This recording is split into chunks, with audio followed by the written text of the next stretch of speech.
tropa! Dito na tayo ngayon sa aking Hinaguan Farm! At samahan niyo ako para malaman natin kung ano ang misteryo na bumabalot sa aking farm. Dahil balita ko, meron daw kakaiba dito mga nakatira. Okay. Hindi ko alam kung ano sukat ito, pero sinabi sa akin, 3,000 square meters to nung binili ko. And then, yung bahay na to is 19 by 20. Basta tinanong ko sa foreman, 19 by 20 yata ang sukat nito.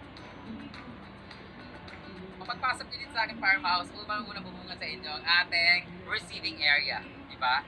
Kung saan magre-receive tayo mga bisita. May mga bisita akong mga friends dito. O, diba? Ipiflex ko lang sa inyo ang ating rattan na sala set or sofa. Ito naman ay made from tugas na kahoy. At ito naman yung paborito ko para tayong nasa Indonesian vibes tayo. Oo, di ba? Oh, may mga ano din kami dito kasi nagba-vlog kami dito. So meron kami talaga mga materials for vlogging. Ayun po kasi minsan nag-interview kami dito ng different kind of animals. Di ba? Yan, meron tayong mga price items. See? Kasi pag hapon, mainit na dito. So yun yung ibababa namin.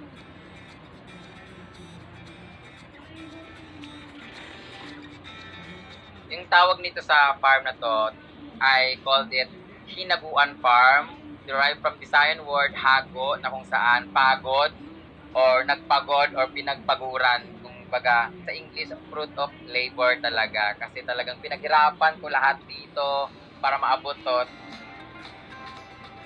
Ito mo ng table namin ay binili ko to siya sa aking tito. Tugas din po to siya, guys.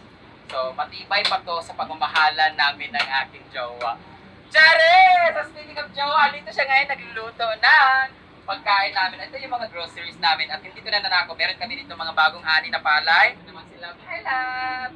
Nagluluto siya. Lahat ng mga kitchen utensils namin is made from wood. Ayan, bigay ito ng aking mga followers. Thank you so much mga Bridgio supporters. Ito yung CR namin. Ayan, very native din yung CR namin. Akong gumawa ng materialis na itong mga lagayan ng mga sabon, mga toothpaste, o diba? Tapos, amakan na ginamit dito. Tapos, ito naman yung excess na lamesa namin. Dito namin ilagay namin mga collections, mga regalo sa amin, mga picture frames, lahat, may mga medicines kami dito. Yung story ng farmhouse na to is, behind me ay yung bahay na kung saan kami lumaki, nakatira. So, doon yung bahay ng Tawid Ilog.